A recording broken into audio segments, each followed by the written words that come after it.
Tu vois, quelqu'un m'a dit, ça m'a fait rire, un jeune entrepreneur pas féru d'art du tout, il m'a dit « Oh là là, mais c'est passé aussi vite qu'un film !»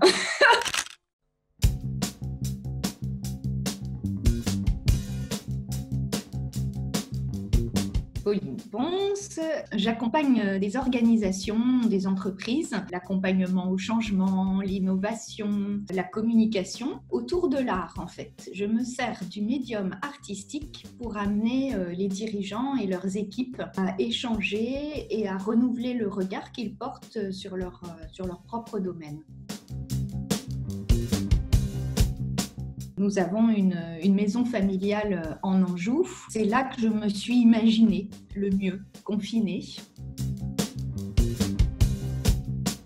Écoute, ça fait des années, si tu veux, que je parle de la création artistique. De nombreuses fois, évidemment, je les amène à s'arrêter avec moi sur des périodes qui ont été décisives pour ces artistes, qu'on appelle des crises dans la carrière d'un artiste. C'est un moment où l'artiste n'arrive plus à créer. Alors, qu'est-ce qu'ils font ? Eh bien, beaucoup d'entre eux se confinent, précisément. Je pense à Picasso, qui a eu une période très difficile. En 1906, il s'est confiné dans son atelier à Montmartre pour accoucher de l'œuvre la plus révolutionnaire qu'on ait jamais eue, à savoir Les Demoiselles d'Avignon. On est venu me chercher pour animer une demi-heure finalement d'intervention. C'est un format exceptionnellement court pour moi. Donc un défi aussi, une contrainte. On a choisi le thème de l'innovation avec Abil Weiss, en la personne même de Picasso.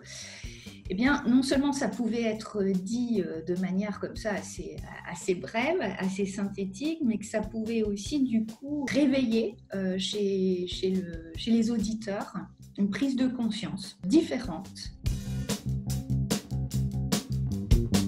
Je pense que cet état dans lequel j'étais m'a permis aussi de donner quelque chose que je ne donne pas dans un cadre professionnel plus conventionnel, le contrat, le devis, la rémunération, etc. Tout ça avait sauté et du coup, c'est quelque chose d'autre qui a émergé. Je dirais rien. C'était une période extrêmement sereine pour moi. Je ne soupçonnais pas que par le digital, on puisse à ce point faire passer l'émotion artistique. Et ça a été une grande révélation pour moi.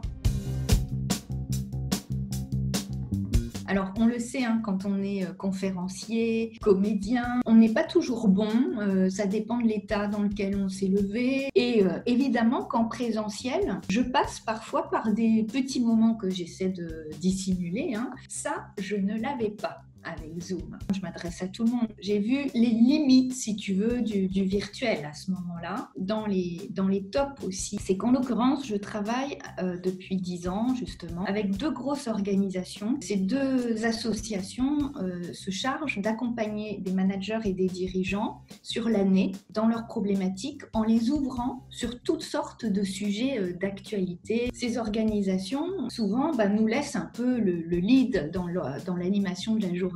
Alors que les groupes que nous rencontrons sont encadrés par des animateurs et des animatrices qui les accompagnent sur leur transformation pendant une année. Ça faisait un petit moment que moi je me disais j'aimerais bien établir davantage de complicité, de collaboration avec ces animateurs. Et en fait, avec Zoom, c'était simplement impossible de faire sans. Finalement, ce qu'il perdait sur le plan du contact humain et du contact direct avec moi, il le gagnait en étant seul avec l'image au fond et en entendant évidemment ma voix. Certains m'ont rapporté qu'ils s'étaient retrouvés dans une intimité extraordinaire. Mais en tout cas, ça a fait tomber quelques barrières chez moi. Ouais, de ce point de vue-là, c'était très intéressant.